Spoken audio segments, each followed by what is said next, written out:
नमस्कार दोस्तों, आज की कहानी है भगवान का लाख लाख शुक्र है जो मुझे ऐसी ससुराल मिली। सुबह के 8:30 बजे थे। नाश्ता करके उठी ही थी कि आराध्या को दामाद जी नकुल के साथ घर में घुसता देख चौंक गई अलका जी। अरे आप लोग अचानक सुबह सुबह बताया भी नहीं। अपनी साड़ी का पल्लू संभालते हुए बोली अलका जी। अरे भाई अपना ही घर है, इसमें बताने वाली क्या बात है। आइए बैठिए ना दामाद जी। विशंबर नाथ जी बात को संभालते हुए बोले। मैं एक मीटिंग के सिलसिले में यहाँ आ रहा था, सोचा आराध्या को भी अपने साथ लिए चलता हूँ। आप लोगों से मिलकर शाम को वापस आ जाएंगे। नकुल जैसे सफाई देते हुए बोले।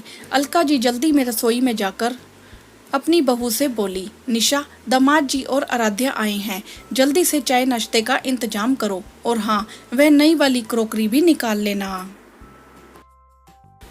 अरे माँ, आप लोग परेशान मत होइए, मैं ज़रा जल्दी में हूँ। मेरी मीटिंग है, शाम को आकर खा लूँगा। बस आप अभी चाय पिला दीजिए। नकुल किचन के पास आकर बोले। नकुल के मना करने के बावजूद निशा ने जल्दी जल्दी थोड़े पकोड़े बना लिए और गाजर का हलवा गर्म करके ले आई। नकुल तो जल्दी में थे, निकल गए। आराध्या आराम से बैठकर खाने लगी। अरे आराम से खा बेटा, यह क्या चिड़िया की तरह चुग रही है। देख चेहरा कैसा निकल आया है तेरा, लगता है ठीक से खाती पीती नहीं है। अलका जी प्यार से बोली। ऐसा कुछ नहीं है माँ, यहाँ आने की वजह से सुबह जल्दी उठ गई थी, इसीलिए सिर भारी हो रहा है। ऐसा कर बेटा, तू नाश्ता करके थोड़ी देर आराम कर ले। निशा, आराध्या का हलवा गर्म कर दो, ठंडा हो गया होगा। अलका जी जैसे सारा लाड बिटिया पर उड़ेल देना चाहती थी। अरे नहीं माँ, भाभी को परेशान मत करो, अभी ठंडा नहीं हुआ है, मैं ऐसे ही खा लूंगी। आराध्या हलवा खाते हुए बोली। इसमें परेशानी वाली क्या बात है, तू कौन सा रोज रोज यहाँ आती है। अब जा थोड़ी देर आराम कर ले, मैं तेरे बाबूजी को बाजार भेज कुछ सामान मंगवा लेती हूँ। पहले से पता होता तो कुछ तैयारी करके रखती। तेरा भाई भी ऑफिस के काम से बाहर गया हुआ है। अलका जी बाहर जाते हुए बोली। आराध्या कमरे में आकर बैठ गई। माँ की आवाज़ उसके कानों तक आ रही थी। निशा, तुम्हें कब समझ आएगी, तुमसे कहा था, फिर भी तुम पुराने कप में चाय लेकर आ गई। कितने साल हो गए इस घर में आए हुए, तुम्हारे पहनने ओढ़ने का ढंग अभी तक नहीं बदला है। दामाद जी क्या सोच रहे होंगे, कैसी वेशभूषा बनाकर घूम रही हो। माँ भाभी को सुनाने का कोई मौका नहीं छोड़ती। नई वाली क्रोकरी तुमने खुद अलमारी में सहज कर रखी होगी। नकुल इतनी जल्दी में थे, उन्होंने टाइम ही कहाँ दिया कुछ निकालने को।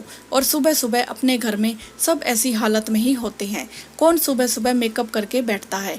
पर माँ को तो भाभी की हर बात पर भी शिकायत होती है। 1 घंटा हो गया लेटे हुए, उसे नींद तो आ नहीं रही थी। इससे अच्छा तो बाहर जाकर ही बैठती हूँ। वैसे भी भाभी को तो मिली ही नहीं, शाम को तो वापस चले ही जाना है। सोचते हुए उठकर बाहर आ गई। माँ भी आ गई। अरे उठ गई बेटा, मैं देखने ही आ रही थी। और हाँ, यह बता साड़ी पहनकर क्यों आई है। तेरी सास वैसे तो बड़ी मॉडर्न दिखती है, वह क्या घर में भी तुझे साड़ी पहना कर ही रखती है, पूछने लगी अलका जी। यह आप कैसी बातें कर रही हो। मम्मी जी मुझे कुछ नहीं कहती, मेरी जो मर्जी होती है मैं वही पहनती हूँ। जब नकुल के साथ कहीं बाहर जाती हूँ तब जीन्स टॉप भी पहन लेती हूँ। मम्मी जी राधिका और मेरे लिए एक जैसे कपड़े लेकर आती हैं। हमारे यहाँ की तरह बहू पर हर बात के लिए रोक टोक नहीं लगाई जाती। आपको याद है, शादी के बाद एक दिन भाभी अपने मायके से सूट पहनकर आ गई थी, तब आपने उन्हें कितना गुस्सा किया था कि हमारे यहाँ यह सब नहीं चलता। उनकी शादी को 2 साल होने वाले हैं, आज भी वह अपनी मर्जी से कुछ नहीं कर पाती। भगवान का लाख लाख शुक्र है मुझे ऐसी ससुराल नहीं मिली। मेरे घर वाले बहुत अच्छे हैं। वह अपने ही कहे जा रही थी और उसका मुंह ताक रही थी अलका जी। अनजाने में ही सही, आज बेटी ने उन्हें सिखा दिया कि वह कितना गलत कर रही थी अपनी बहू के साथ। वह मुंह से कुछ बोलती नहीं, इसका मतलब यह नहीं कि उसे बुरा नहीं लगता होगा। अब जाकर उन्हें समझ आया, दूसरों पर उंगली उठाने से पहले खुद के गिरेबान में झांक लेना चाहिए।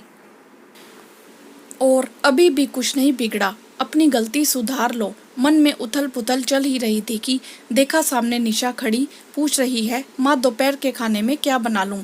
जैसे होश में आई अलका जी बोल पड़ी, तुम दोनों नंद भाभी बैठकर बातें करो, आज मैं तुम दोनों की पसंद का खाना बनाती हूँ। यह माँ को अचानक क्या हो गया, उन्हें तो न जाने कितने दिन हुए किचन का काम किए हुए। मन ही मन सोचने लगी। निशा की हाथ पकड़कर बैठा लिया आराध्या ने। आप थोड़ी देर मेरे पास बैठो भाभी, आपसे बहुत कुछ सीखना है। वैसे भी शाम को तो मैं चली जाऊंगी, आज माँ को बनाने दो ना खाना।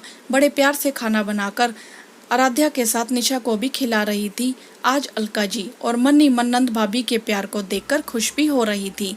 कितनी किस्मत वाली हूँ जो ऐसी बहू मिली, और मैं बेकार में ही क्यों उसके पीछे पड़ी रहती हूँ। पराई घर की बेटी ने जब मेरे घर आकर मुझे और मेरे घर को अपना समझ लिया, तो मैं उसे आज तक अपनी बेटी क्यों नहीं समझ पाई, उसे बेटी जैसे अधिकार क्यों ना दे पाई। यह बात शायद उन्हें कभी समझ में ना आती अगर आराध्या ना समझाती। हाँ तो दोस्तों, क्या आराध्या ने सही किया? आपकी इस विषय में क्या राय है? आप हमें कमेंट करके जरूर बताएं। वीडियो को लाइक करें, शेयर करें और चैनल को सब्सक्राइब भी करें। धन्यवाद।